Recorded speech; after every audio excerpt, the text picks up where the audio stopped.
You have turned to Illegal Curve Hockey as your destination for the latest news, audio, and analysis regarding the Winnipeg Jets, Manitoba Moose, and all things hockey in Manitoba. Join Dave Manu, Ezra Ginsburg, and Drew Mandel as a special edition of the Illegal Curve Hockey Show starts now. By the way, shout out to Liz for stepping in for you boys, who obviously had better things to do than be on the Illegal Curve postgame show. But we talked a lot about how the Florida Panthers were just slowing the Jets down a lot and weren't allowing the Jets to do much offensively.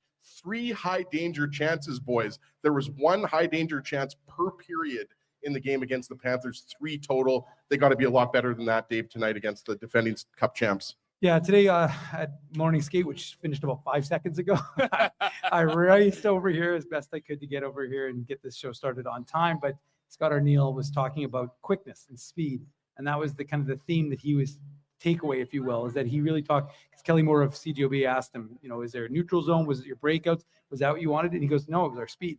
Because if we're not playing with speed, that's not our game. And he said, he thought Tampa, which is that was my biggest takeaway from the Tampa game. Tampa, 6 days rest, lost 4 straight. You could tell they were ready, and you could tell they were rested and they were ready to go. Similarly, Panthers had lost 2 straight, and they were just faster and more ready than I thought than the Winnipeg Jets.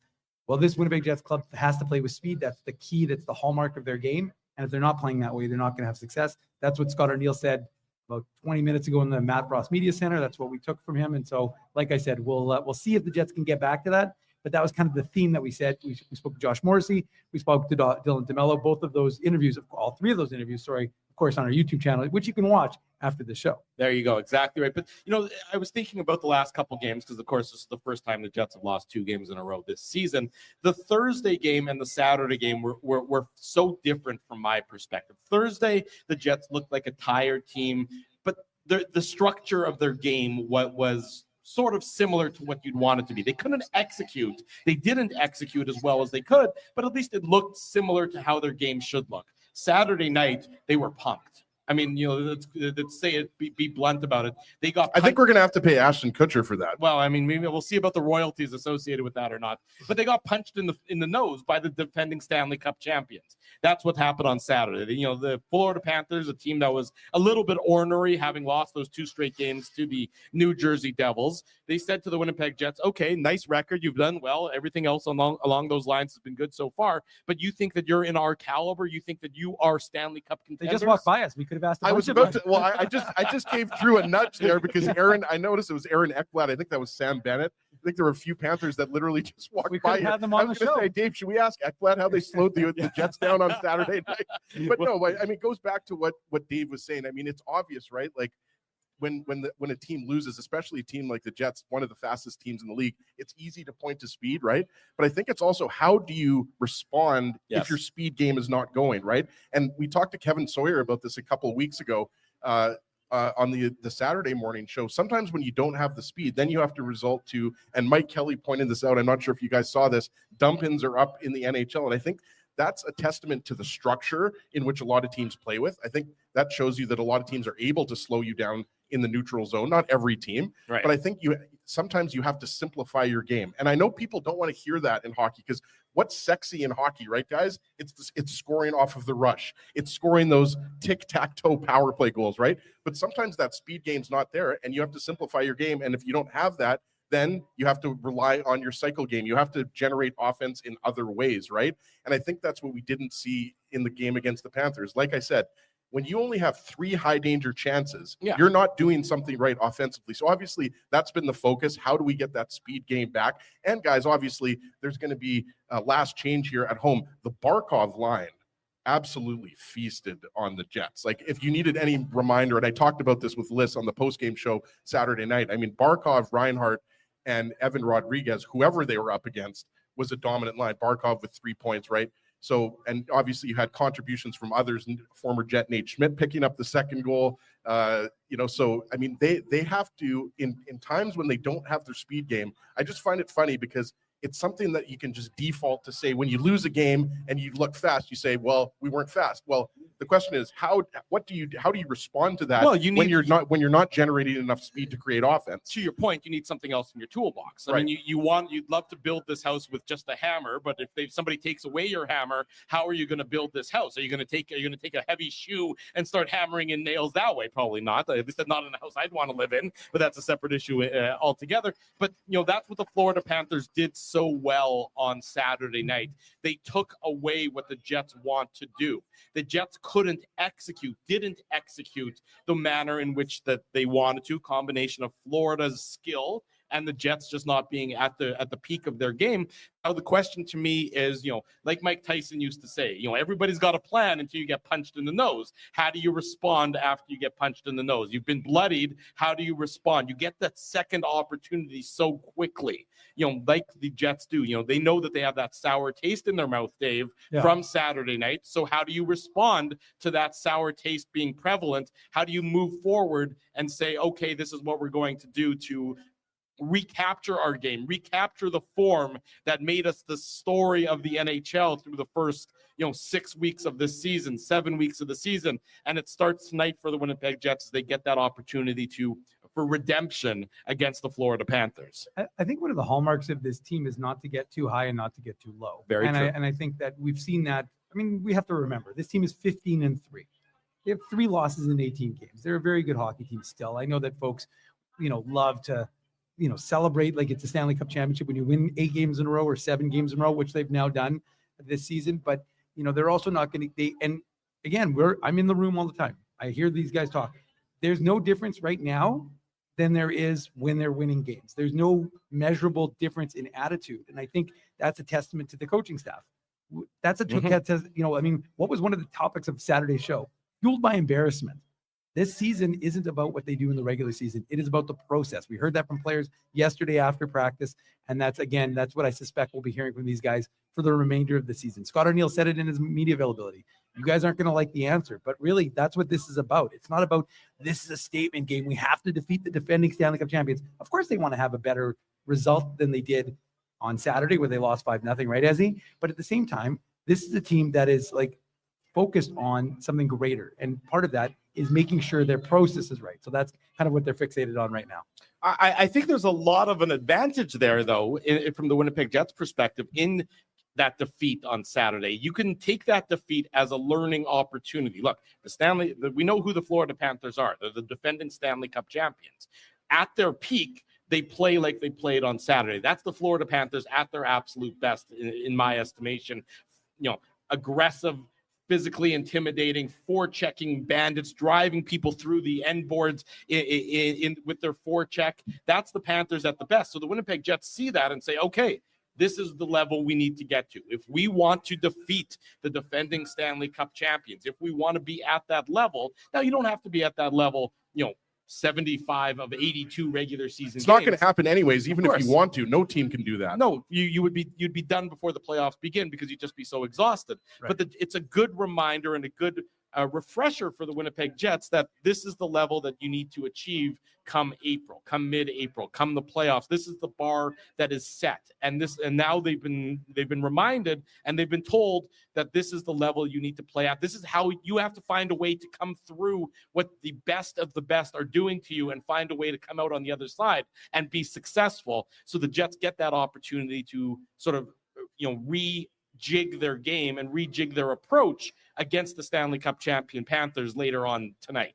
Boys, this is the first adversity the Jets have faced this year. Let's be honest here. Right. The Jets have not, you go back to last year, Dave, right? Talking about, keeping the bigger vision in goal here, in mind, I should say. Mm-hmm. I mean, last year you had, Rick Bowness had to be with his wife, Judy, right? You had Velarde's injury. You had Connor's injury. That all happened in the first, 15 or 20 games of the season, right? So the Jets, obviously you don't want to compare seasons, but this year, let's be honest here, with the exception of the loss to the Toronto Maple Leafs, everything was going right for the Winnipeg Jets, right? With the best start in NHL history and everything like that. And what's interesting and amazing about tonight's game is that you rarely get the second game of a back-to-back like this against an Eastern Conference opponent, right? And we got to talk about all of that bad blood towards the end of the game in Sunrise on Saturday night, right? Like we just had Aaron Ekblad walk by. Maybe we should have asked him, why that fight wasn't longer with Mark Scheifele. No, I'm joking, but I mean, his former junior colleague. Yeah, exactly, right? So what's up, boys? We got some IC fans in the house here at City Place Food Court. Shout out to Noah and Kev. But yeah, I mean, you rarely get, it's like a little mini series, right, guys? And that's why I think tonight's game is going to be a lot closer. I'm not going to make any bold predictions because, as you know, Dave, most of the time I'm wrong. Very wrong. 99% of the time I'm wrong. Some of the time, right? Yeah. But I mean, this is going to be, I think, a game in which I would expect it to be a lot closer, a lot tight checking. I think the Jets are going to clean a lot of things up. I think one of the goals to me that probably bothered me the most because it was so un-Jets-like was the second goal. That was the goal where Sam Bennett basically took the puck from his own zone. Gabe Vilardi had a weak back check, and obviously Gabe Vilardi's had a great season, not picking on him. I'm just saying on that particular goal, there was a Kyle Connor flyby. That was the Nate Schmidt goal. And then Sam Bennett put the puck on net. The rebound goes to Nate Schmidt, and it's 2-0. And you could tell at that point in the game, boys, that it was kind of getting out of control. So there was other examples of just, the Jets turning the puck over or the Jets not losing those battles, not being hard enough on the puck.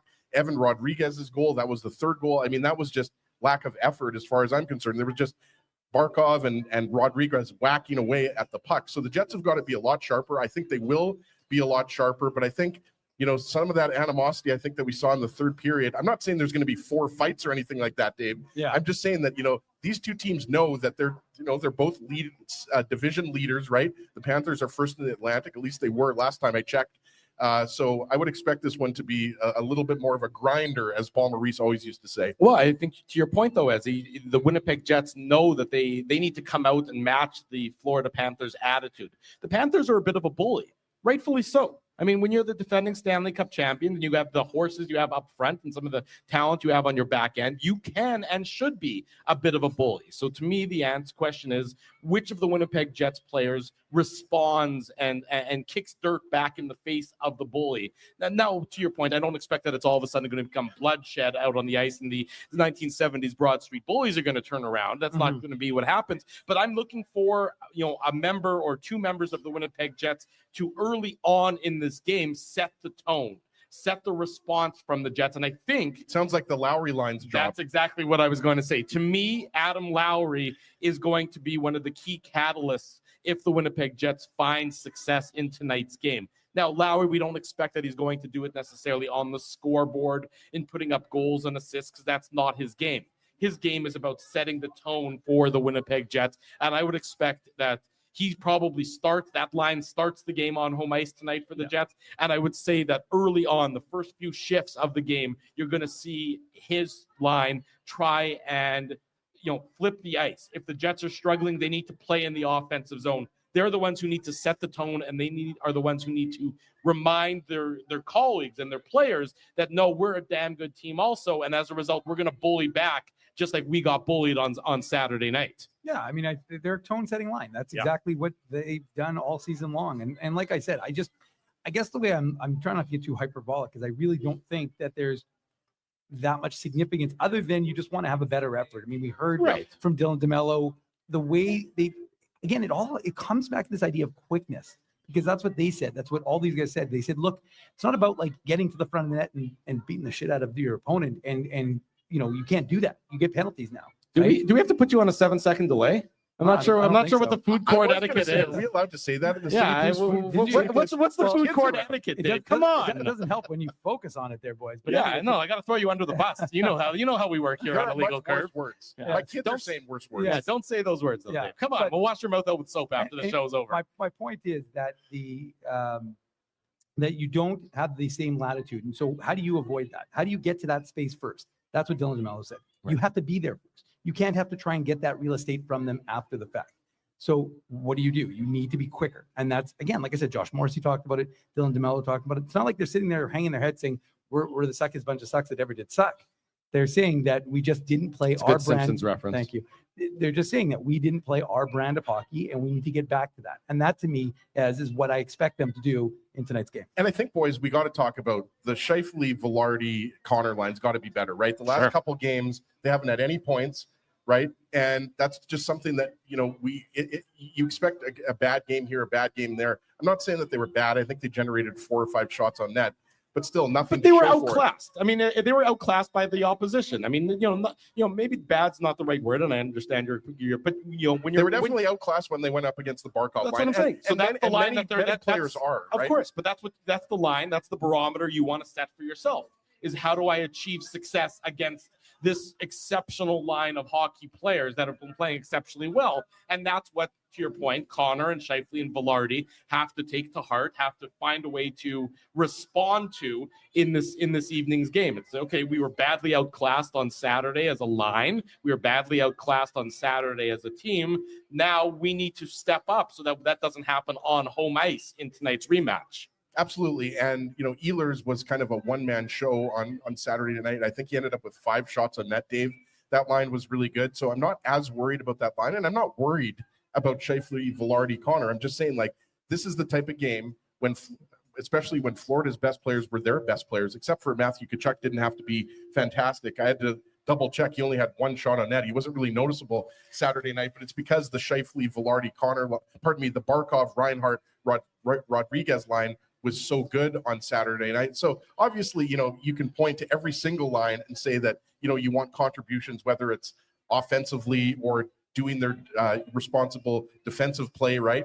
But I think that, you know, in this particular game, because it's the second game of back-to-back, it's going to be really interesting to see the adjustments that the Jets made. And the biggest thing for me is the way the Panthers slowed the Jets down in the neutral zone. And the Jets really had nothing going on in transition. They had no traffic.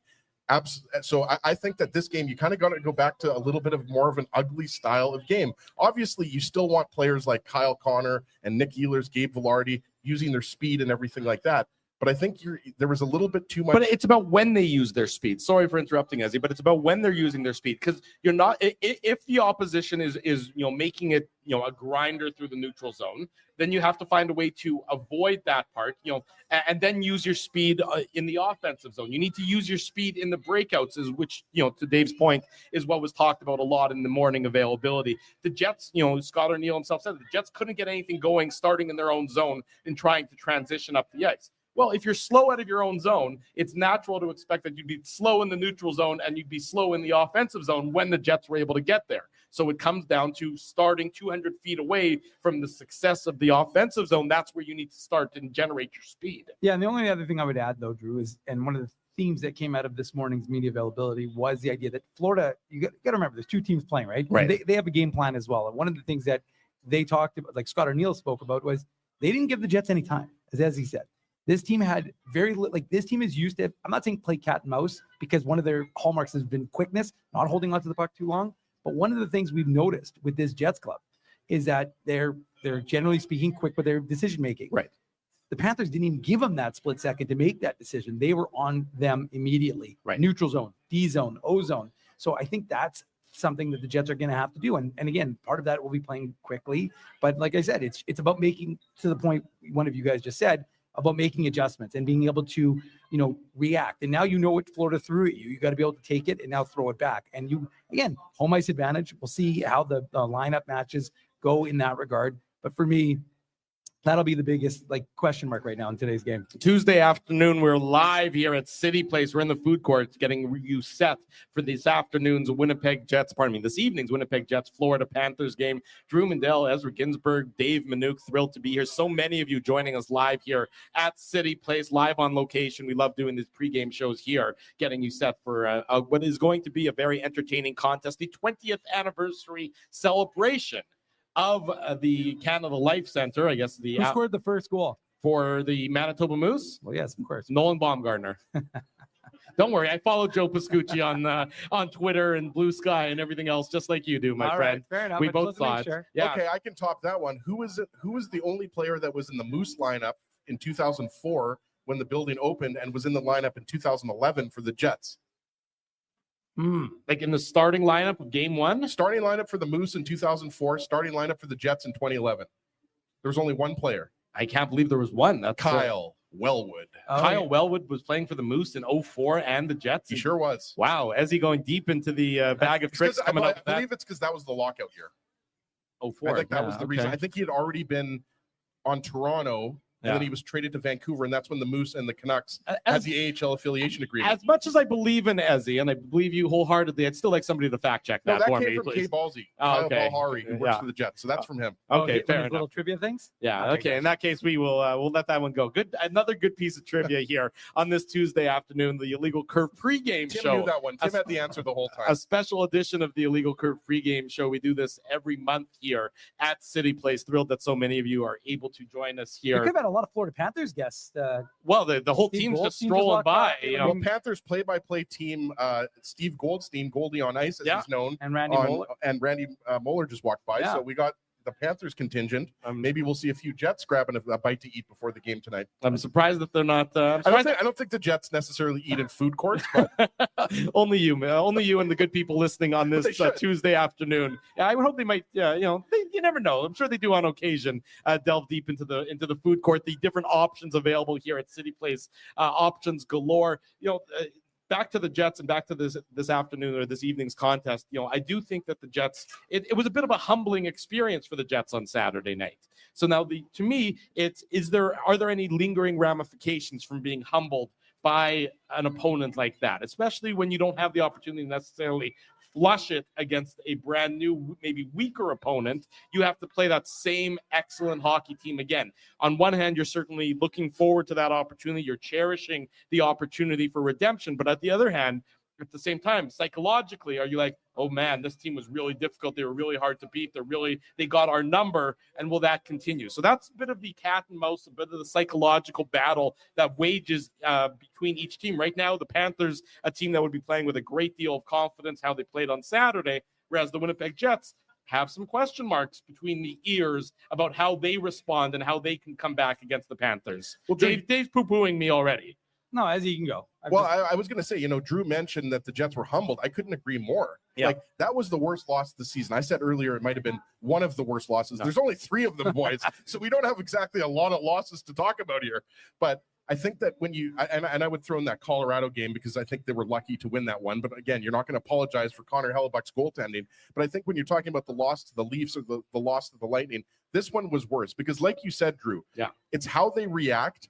And if the Jets lose this game, which I don't think anybody should be surprised, record aside, I don't think the Jets fans will be surprised if the Panthers beat the Jets because they're the defending Stanley Cup champs, division leaders right now. But it's how they it has respond. to look better. And it's like Dave said, the process is what we've seen. The Jets have responded really well to a loss, except with the exception of the game against Florida, of course. Right. But that's a tough road trip. And we know, guys, that after tonight's game, what do the Jets have? 5 straight games on the road, 6 straight games on the road, starting with that back-to-back 6 against Pittsburgh and Nashville. Straight, yeah. And you can say, look, Pittsburgh and Nashville have been awful this year. I mean, let's not sugarcoat it. Both of those teams are not doing as well as they would like to be doing.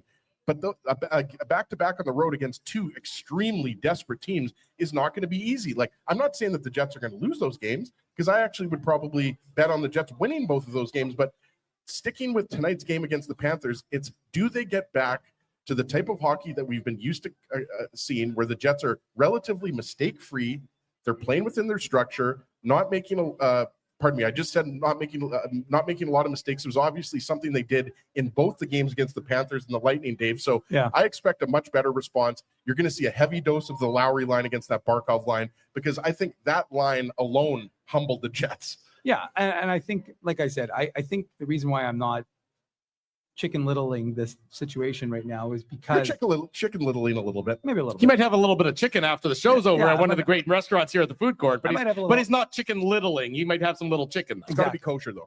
It's true. I only roll with the kosher, but no, again, like I said, I just think that from what I'm seeing from this team, and again, I'm around them all the time when they're in town, of course, but when they are here, I just don't see any difference in the manner, and they're practicing the same way. So you couldn't tell me that they have 2 losses, but the same flip side, you couldn't have told me when they had 7 straight wins that this was a team that had won 7 straight. They weren't reading their press releases. I'm not suggesting that they're not paying attention to what's being said about them. Right. Let's not confuse those 2 statements. But they weren't getting arrogant about it. They weren't getting arrogant. Yeah. They really weren't. And like I said, there's so many examples from what this team has said. I mean, I saw someone was like, again, kind of the sky is falling situation with Mike McIntyre on Twitter the other day. and I saw Ezzy responding. But the truth is, did that help or did that hurt the no, conversation? I don't know. Well, just it drew my attention to it. I think it's hilarious. The Jets fans are getting apoplectic about a couple of losses here, right? Like, just look at the record, and you should know that there's a Jets. But that's fandom. That's fandom in a nutshell. For sure. But it's the way, like Drew said, it's the way they lost. Yeah. They were absolutely handed it. The Panthers, I should say, handed it to the Jets. They were humbled, and now they have to have a big response. Yeah, and like I said, I don't anticipate that they won't respond in kind. And like I said, it'll be interesting what some part of the conversation in this morning's media availability with Josh Morrissey and Dylan DeMello. And like I said, you can listen to both those interviews on our YouTube channel. Was the fact that they were curious as to fans, whether the fans would have any sort of interesting chats, because of course, the overrated chants came at the Florida Panthers from the Florida Panthers fans. Now they were already up, I think, 3 or 4 goals at that point when they started chanting that way at the Jets. What are you going to chant at the defending Stanley Cup champions? Well, I thought the same, but you don't deserve it. I mean, what, give it back. What are you going to chant? That's why you're not one of the creative fans. You're right. We leave it to the creative fans, the ones who are the Where is Rutger or U.S. backup. They're the ones who come up with it. I'll go on the record right now as saying, if the Jets go up 2 or 3 goals on the Panthers tonight, you can guarantee you're going to hear an overrated chant coming back from the Jets directed at the Panthers. Fair enough. Yeah. I'm going to call that right now. Okay. Well, that's going to be a big hill for the Jets to climb to get up to that lead to begin with. And that's what Josh Morrissey was saying. He said, like, look, let's get there. Let's worry about, if we're up 3-4 goals, then we can, let's hopefully get to that point, and then we can. You hear Josh Morrissey on the bench chanting overrated. That would be unique. I think that would definitely be a unique experience. But the Winnipeg Jets fans and the players alike want a better result and a better approach to the game after being humbled on Saturday night in Sunrise, Florida. The rematch later tonight in the downtown arena, the 20th anniversary celebration. We're live here with the Illegal Curve Hockey Show, a special pregame edition coming to you live from the food court here at City Place. We'll take our only commercial break so we can look around and decide what we want for lunch after. The options are calling to us. That big arch has our name on it. Yeah, that big arch is, I'm surprised they haven't turned it into a big E for you rather than a big arch. Delicious burger, it really is. Ezra Ginsburg, Dave Minuk, I'm your host, Drew Mandel. It is a special edition of the Illegal Curve Hockey Show. Don't go anywhere. We'll be right back. We want to thank you for not betting with Play Now and choosing our illegal gambling site instead. Because we couldn't afford things like this without your money. So much of your money. Now you might have questions like, do our profits benefit your community? No. Or bet with Play Now, Manitoba's local legal and secure gambling site. Dining, entertainment, parking, and convenience, all in one spot. City Place is located in the heart of downtown Winnipeg, attached to the Canada Life Center. Whether you're working, living, or out for a night in the downtown, make City Place your go-to destination before or after the fun finds you. Lunchtime, game time, anytime, visit City Place at 333 St. Mary Avenue, next to Canada Life Center. Holt Dental, the new official dentist of Illegal Curve, has a philosophy rooted in 2 unyielding principles: genuinely caring about patients and providing outstanding service. Being a patient of Holt Dental means more than just checkups and treatments. It's taking the time to listen and talk to each patient so they can achieve the best long-term health, functionality, and aesthetics for their teeth, mouth, and gums. Conveniently located at Grant Park Festival on Taylor Avenue, Holt Dental is dentistry of the highest quality in a comfortable and relaxed environment. For more information, visit holtdental.ca. Oh, and there's plenty of free parking at the front door, too. Celebrating its 40th year as Winnipeg's home for stand-up comedy, Rumors Restaurant and Comedy Club has recently been named Canada's top comedy club and a top 5 comedy club in North America. From birthday parties to date nights to fundraisers and everything in between, Rumors is your destination for the best and most affordable live entertainment Winnipeg has to offer. For more information on upcoming shows, Rumor's incredible promotions, and to purchase tickets, visit rumorscomedyclub.com. So you're a pizza person, you married a wing person, but somehow your kids are salad people. You can't pick your fam, but you can pick your BP meal deal.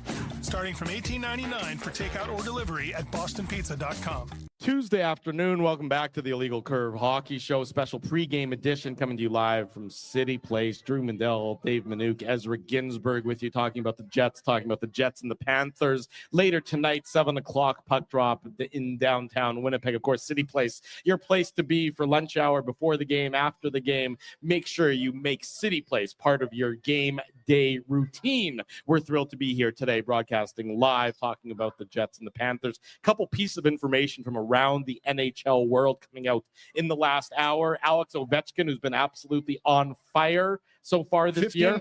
15 goals. You know, looked like it was going to be inevitable that he would break. Don't tell me he's injured. He is injured.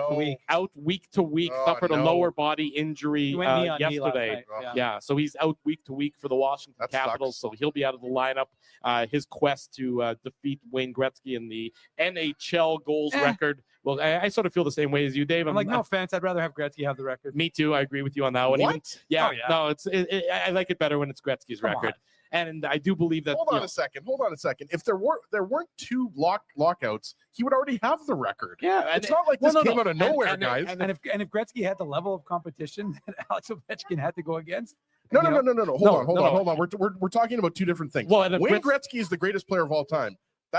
I'm not saying that. I'm just saying that. You don't want Ovechkin to break his record? No, not really. No. Really? Yeah, I like it that it's Gretzky's record. You also factor in Gretzky's WHA goals and No. But I'm not arguing against Gretzky as the greatest player of all time. I don't think that's we the understand debate. that. But I'm just saying that we're still not subscribing to what but you you're got to selling.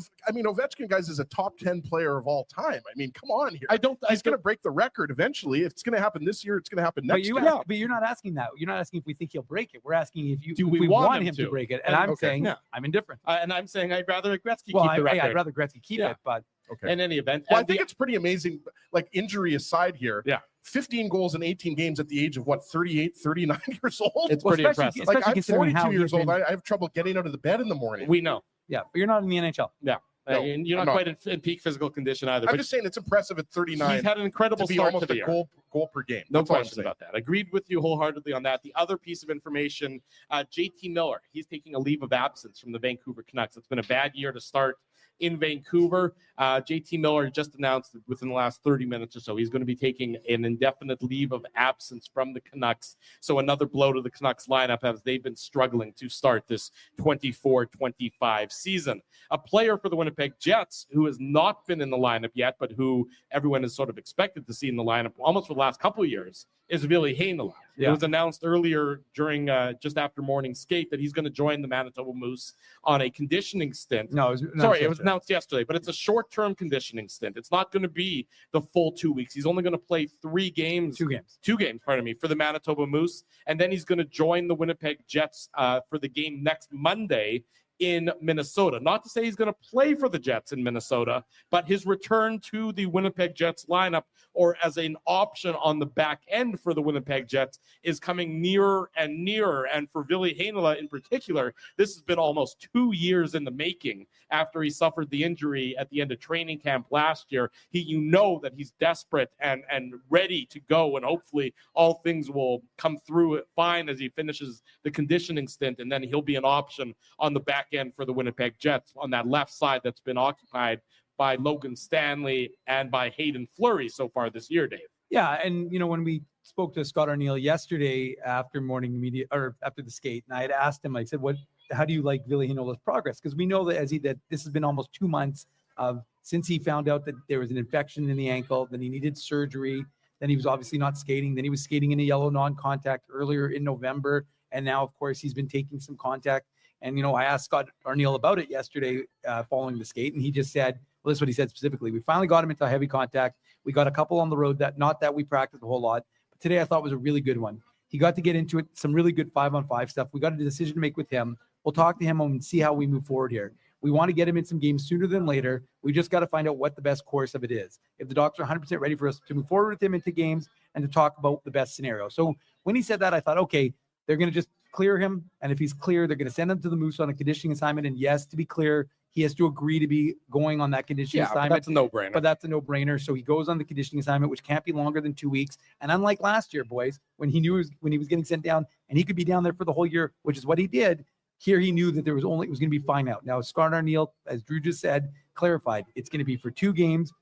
Thursday morning, they play a 10:30 game. It's a school day game against the Chicago Wolves, who aren't very good. And Scott Arniel said, and I joke, said today he said, I told Mark Morrison, to play him for 30 minutes. So you know that he's going to play in all situations on Thursday. Then they play an afternoon game against those same Wolves. By the way, speaking of which, we'll probably have tickets in the illegal curve zone. So if you want to go to that game, you can come up to me here and ask for that, or if not, you can just Which send game? me an email. The Thursday game? We have both. But anyway, okay. If you want tickets to Thursday's game or Saturday's Moose game, come up here at City Place. All those who are within earshot after the show, come up and talk to Dave, and Dave will be able to hopefully hook some of you up with tickets for the Moose games that are coming up this week. There you go. That's how generous we are. That's how generous Dave is. The ticket making machine left on, and Dave Minuk going to hand them out like an early Santa Claus on this Tuesday afternoon. There you go. And boys, just going back to Ville Heinola, you would think with the nature of the injury, right, the ankle surgery, you would think that he's probably going to spend a couple weeks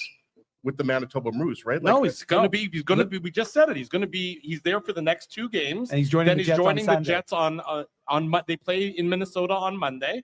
And whether or not he's so that was mentioned as the plan, not that would just be the minimum. No, that's the plan. Okay, yeah. That on Monday he will be one of on the Winnipeg Jets roster on Monday. Well, he's still on the roster, of course, because you know what I mean. Yeah, but he'll be an option for the Winnipeg Jets on Monday. So that tells me, guys, that they're preparing to get him into the lineup. That's what Scott. So that's what I was just going to add on is that literally Scott Arniel said. And again, you can go and listen to it. I didn't get a chance to clip it, which I would have. But again, I was running to get here. You can do it after. I will. Trust me, I'll be doing it after. But the point I'm making is that when Scott Arniel said, listen, he said, I'm the biggest Ville fan. I want to see what he can do. I want him in the lineup. So my guess would be whether he plays that. Surprising to hear that, right? Because you can disagree with me, but when I originally saw that, obviously he's been skating with the Jets, Dave, for a while now. Yeah. It's not like you just resumed skating 3 days ago or something like that. But you would think that they would want him in more game action. But how many games do you need at the AHL level to get up to speed, though? Well, but just games period. Games period. What I mean is that the plan isn't to have him as the 7th defenseman. The plan is to play him. Yes. That's what I'm saying. No, which is by the way, this is a good thing. Yeah, I'm happy to hear this. I just didn't know that was the case. I was expecting him to play, half a dozen games or however many games you'd play in 2 weeks. Probably not half a dozen, but 4 or 5 or whatever, something like that. But this is good news because, as Drew mentioned, I mean, Ville Heinola would have been in the starting lineup for the 23-24 season if not for the injury. And now with the injury to Logan Stanley, because he's at least a week away, right, Dave? He's going on the road trip as well. He was not an option, but I think they said that he's going to travel on the road trip. This? Logan Stanley. Yeah, Logan Stanley. So Logan Stanley is off. I asked about him yesterday as well, and he basically said that he's going to be off the ice for 4 or 5 more days. Yeah, but he will be on the road trip. So that's a week, right? Like, so that if you add things up, then those guys are probably like. What I'm saying is. It's unclear if Logan Stanley would be an option when Ville Heinola will be an option. Sure. And based on what Arniel has said, Heinola is going to be the guy who goes in for, in theory, Hayden Fleury. Yeah, right? No, and look, I think what's going to happen. Not in theory. That is who he will replace Hayden Fleury on the third pair. Barring some other injury. Yeah. Right, but ultimately the way you have to look at it is that Ville Heinola is going to get his chance, whether it is against the Minnesota Wild or whether it's against one of the teams on the West Coast, whether it's LA or Vegas. Well, I guess Vegas isn't West Coast. It's a hard road trip coming up, boys. It's a weird one, right? You go Nashville, Pittsburgh, Minnesota, LA, Vegas, Dallas. Yeah. I think Dallas is on December 1st. Last one, right? on December 1st. So they've got a very unusual one. But the fact of the matter is that Ville Heinola is not getting recalled to be the 7th or 8th defenseman. Right. The other thing he's got a runway to prove himself for probably almost one of the first times in his career. Right. I would agree with that. Now, the only other thing the Jets are going to have to decide, of course, is that when Logan Stanley is ready to come off IR, then they'll have to make a move with respect to waivers. but that again will be put off until he's taken off. Well, I mean, I think that decision's, the writing is clearly on the wall for Dylan Coughlin on that one, in that he hasn't even cracked the lineup once this year. For He's sure. likely to be the person. But, again, that's something we can discuss at a later date time. But what I'm intrigued by is the comment I just made to you, Dave, is that it sounds like, Billy Hainla, every time, we've seen him in a Jets uniform or playing for the Winnipeg Jets, it's been intermittent. There were games where he looked okay, back when Maurice was still the head coach. And then Maurice would yank him out of the lineup, and then he'd go back down to the Moose, or he'd go here, or he was injured for lengthy periods of time. It sounds, if you take Scott Arniel at face value and at what he said, he wants to give, Billy Hainla a leash. He wants to give him that opportunity to really assert himself and establish himself as an NHLer, and with the confidence that comes with that, which I think is, to me, a really intriguing sort of subplot to watch over the next couple of weeks for the Winnipeg Jets. Well, and at this point, boys, he's 23 years old, right? Like, it's time to find out what you have with Billy Hainla at the NHL level. I agree with what Drew said earlier. I mean, it's not that Hainla needed, 5 or 6 games because, he needs to, get his game back or anything like that. I just thought that because of the nature of the injury, I thought he might spend a little bit more time on that conditioning assignment. But we need to see him play 30 games, 40 games in a row, right? Like, we need to see him, obviously, barring any injury, which, hope that doesn't happen. But we need to see him have an extended look at the NHL, playing with a veteran like Colin Miller on the third pair. Maybe he plays in a variety of situations. He's obviously not going to most likely get any special teams time.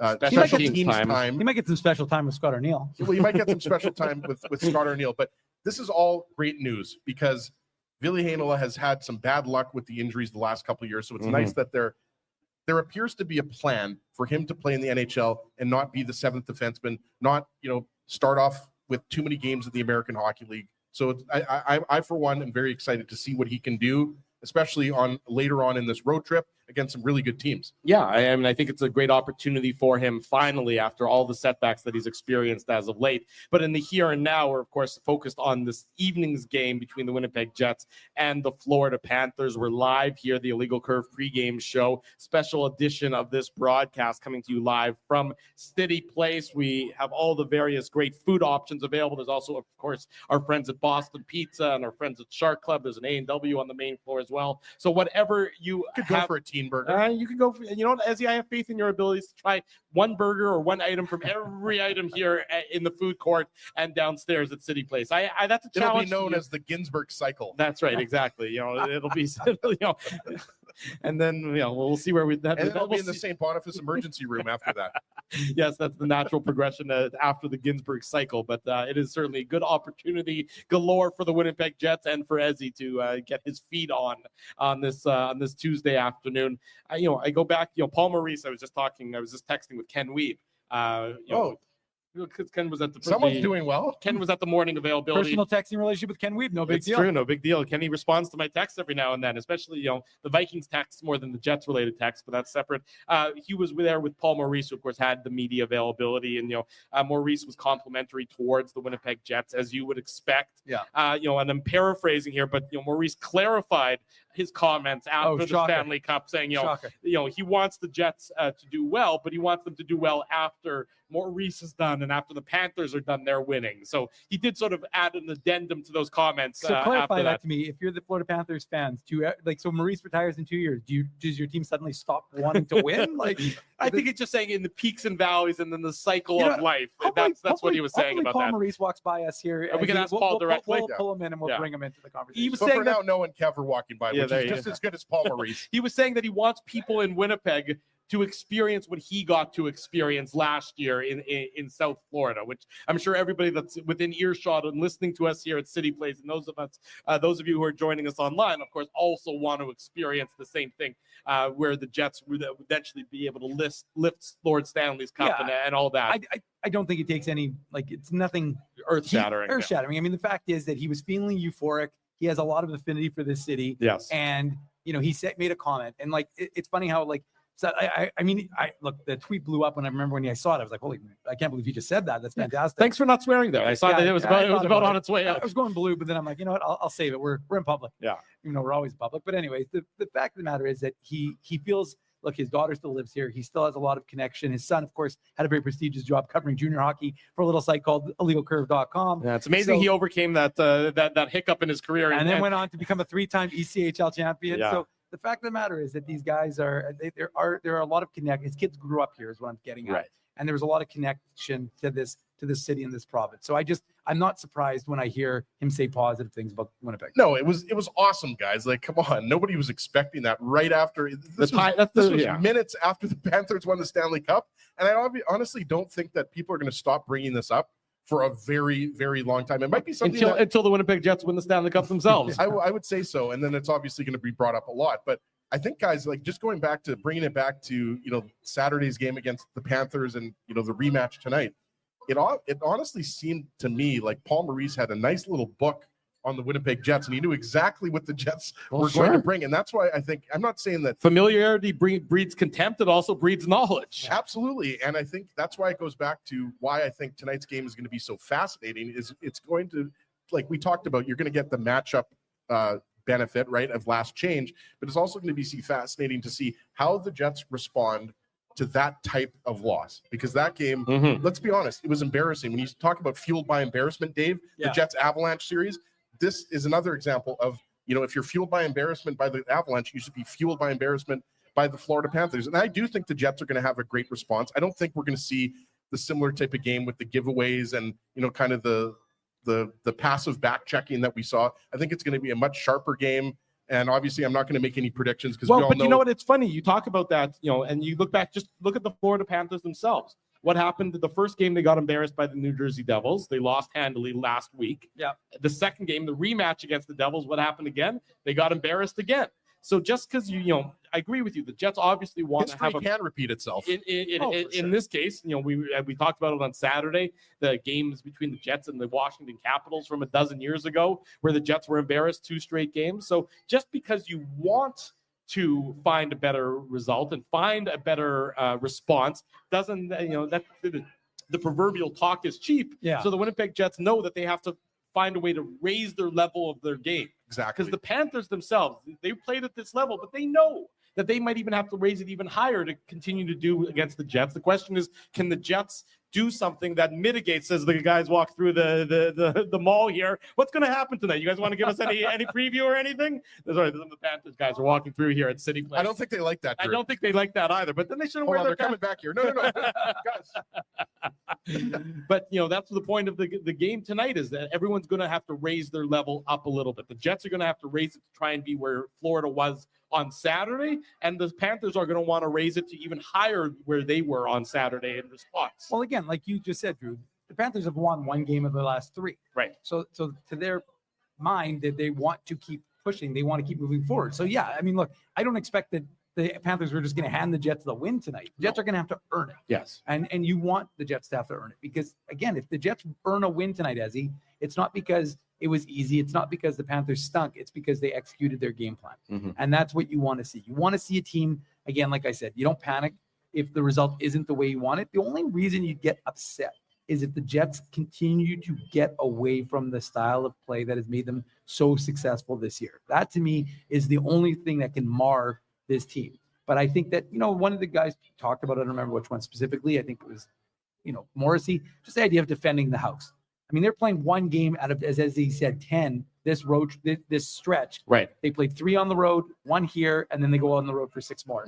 So, I mean, they're not home for a lot. They want to give the fans, a good game tonight. And I just feel like they're going to be in this game, and they're going to play with the crispness and the attention to detail. Thank you. Hang on. Do I have to take a shot? It's just no. coffee, but I'll take a shot anyways. It's just a quarter. I'll pay you a quarter royalty. But okay, if you play that way, then you're going to have at least. Again, if you win, lose, or I see Drew, thank you, you're still going to have a good result regardless of the outcome. Well, and similar to the Jets, when we talk about, and this was talked about a lot, obviously, when the Jets were going through their 15-1 start, which seems like so long ago, even though the Jets are 15-3. But like the sky is falling. So the sky is falling. No, but you know what? Like so much of the talk, right, Drew, was that the Jets are this amazing 4-line team, which they are. And, if you're able to shut down Scheifele, Connor, Velarde, well, then you have to deal with Ehlers, Perfetti, and Nemesnikov, or you have to deal with the Lowry, Niederreiter, Appleton line, which Dave has documented has I don't know if they've put up the most points for a third line or what we call a third line, but these guys aren't just checkers. They're not just physical players. These guys can put the puck in the net. When you're talking about that line of Barkov, Reinhart, Rodriguez, well, if you shut those guys down, who do you get? You get Matthew Tkachuk, you get Carter Verhaeghe, and you get Sam Bennett. And then that third line of Anton Lundell, Jesper Boquist, and Isto Listerainen, that's a pretty good third line as well, right? So, like, Drew's right when he says the Jets need to elevate their game, like they did against the Dallas Stars. So we've seen them elevate their game against the best teams in the league. We'll see if they can do it tonight. We know it's possible. That's not the question. It's are they able to put this one aside, make the necessary adjustments, and play a little bit more of a simplified, dirty game. Get traffic in front of, if it's Sergei Bobrovsky, right? It is. Get some dirty goals. Like, that's what you're going to have to do. If you don't have that transition offense going, well, then put some pucks on net, bang away at it, and get some goals similar to the way the Florida Panthers did. Not all the Florida Panthers goals were beautiful. Like, you had the first goal of the game, which was Mackie Samoskevich. Like, that went off of his chest. He just got back in the lineup. The goal, game, right? the Dmitry Kulikov goal, that went off of his knee or his stomach, right? Like, so it's not like the Panthers beat the Jets with these beautiful goals. It tells you that they were in position in the dirty areas to have good bounces come their way. Which is why Dylan DeMello said you can't allow them to have access to that easily. You have to be there before them. First of all, exactly. You have to be there in advance of them, so they don't have that opportunity to gain real estate on you. And so we'll see. And that's going to be the key to this Jets club. And look, they had the day off yesterday. It wasn't a particularly taxing or long practice yesterday, and they were only on the ice, I think, for about 35, 40 minutes today. So they should have their legs. They should be rested. They should be ready to go. And there should be no lack of getting up for this game based on, like I said, they're not getting too far ahead of themselves, but they still have their pride. They still know, like, don't think that they didn't hear those overrated chants. Don't think they don't still have the people going, well, maybe they're frauds. So they're going to be cognizant of all of those things. There's Paul. When they get back. Paul, how's it going? Nice to see you, Paul. You can come talk anytime you want. Yeah. There you go. Coach Maurice walking through the mall here at City Place. Good timing altogether. That's why we love doing the show here right now as the players and the coaching staff. We should have brought him up. Jimmy, where's the extra microphone? We needed the extra mic. Paul looked hungry. Let's get Paul some pizza or something here. Excellent timing. That's why we love doing the show. Maybe you'd like to share your game plan with you. I think the game plan's pretty well known. We know the game plan. It's put it in deep, drive them through the boards, win the puck battles, and beat up your opponent. That's what they're so good at doing. That's what they've been successful at doing for the last year plus. Would we call that a Paul Maurice flyby? Well, it was. You don't want to see any of those flybys from the Jets players, though, later on tonight. That's the problem. They need to get into those. They need to be, shoulder to shoulder and getting the leverage and getting body position, because it's so much of that. Look, the Panthers don't have a lot of what I describe as style points to their game. It's not like it's Harlem Globetrotter-esque hockey out there. They're just better at executing their style than a lot of other teams are at defending it. So that's exactly what the Winnipeg Jets have to counteract. That's what the Winnipeg Jets need to worry about tonight, is making sure that that's not an issue for tonight's game, that they know that they don't put themselves in the position where the Panthers can have that advantage. Absolutely. And that's what, again, these are cliches, guys, and we always, try to avoid speaking in cliches, but these are the types of games. And I wouldn't say, I would go as far as to say, this is going to have a playoff feel or anything like that. We're way too early in the season, but it's winning puck battles. It's winning those kind of one-on-one situations right in front of the net, making sure you have your man, taking care of your man. Like, I forget who said it. It might've been Nick Ehlers, Dave, correct me if I'm wrong. He was saying last game that, like, it seemed like every time we had the puck, there were two Panthers on us, right? Exactly. And that's what the Jets like to do. Mm-hmm. So again, it's like one of those situations where the Jets know similar. I think there's similarities to the Jets matching up against the Colorado Avalanche. That is a team that has the high-end skill. So I'm not saying that stylistically the Avalanche and Panthers are the same. What I'm saying is sometimes when you go up against an opponent who's completely not allowing you to do what you do best, it's are you able to adapt? Well, and I would argue that the Panthers are a little bit of a throwback with their style.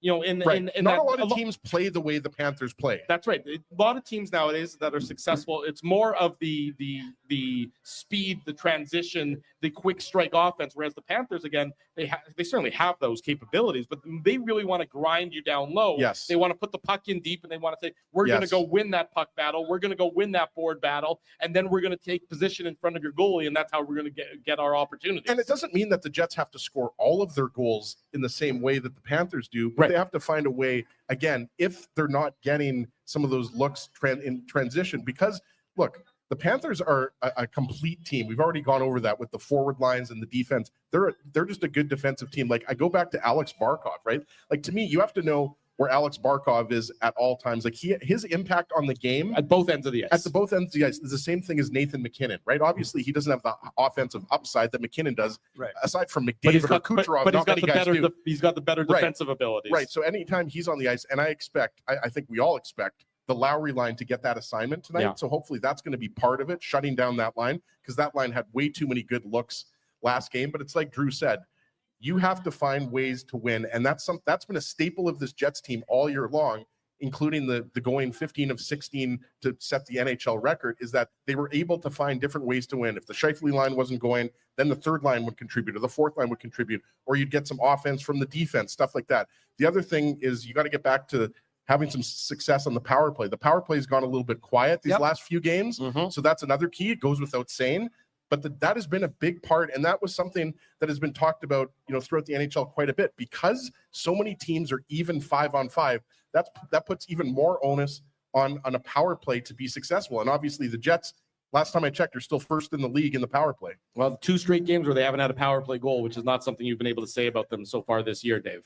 No, that's absolutely the case, and Nancy's right. And that's a pretty well, good way of summing it all up. Is that just like I said, we're going to see.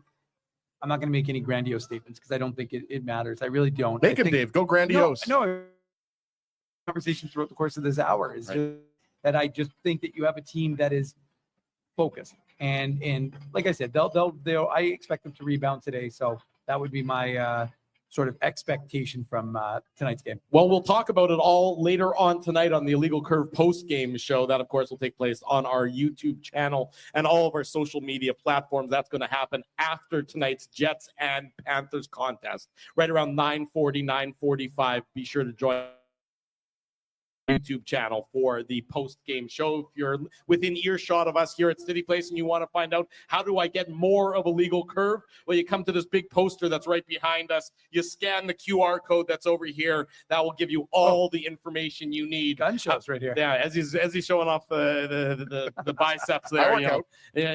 You work out indeed. I work out at Tim Hortons, McDonald's, Lamar Donair, Soft Pizza. Everything here at City Place. That's where you're doing your workouts. That's perfect. That's been a lot of fun this afternoon here at City Place for the Jets and the Panthers, the pregame show. Big thanks to our friends at City Place for having us down here. We'll be doing it again in December. We do it once a month. The date's on the big poster behind us, and of course on all of our social media platforms, so you can stay tuned to that. Be sure to subscribe to the show. Be sure to subscribe to the podcast. That way you won't miss a minute of anything Illegal Curve related. Like I said, after tonight's game between the Jets and the Panthers, we'll be back for the Illegal Curve post-game show. Thanks to all of you for joining us here at City Place. Thanks for all of you. Timmy. I was getting to Timmy. Thanks to everyone who was joining us. I'm a professional. You should know. You don't need to interrupt me. I've been doing this for long enough. Thanks to everyone joining us online. Thanks to producer Tim as well. Back to the TSN 1290 days. Love it, Timmy. Dave Minute, for Ezra Ginsburg, I'm your host, Drew Mandel. Thanks, everyone. This has been the Illegal Curve pregame show live on location from City Place. Thanks for listening to this broadcast from Illegal Curve Hockey. For more great Illegal Curve content, subscribe to the Illegal Curve YouTube channel, follow at Illegal Curve on Twitter, Facebook, and Instagram, and visit your online home for hockey in Winnipeg, illegalcurve.com.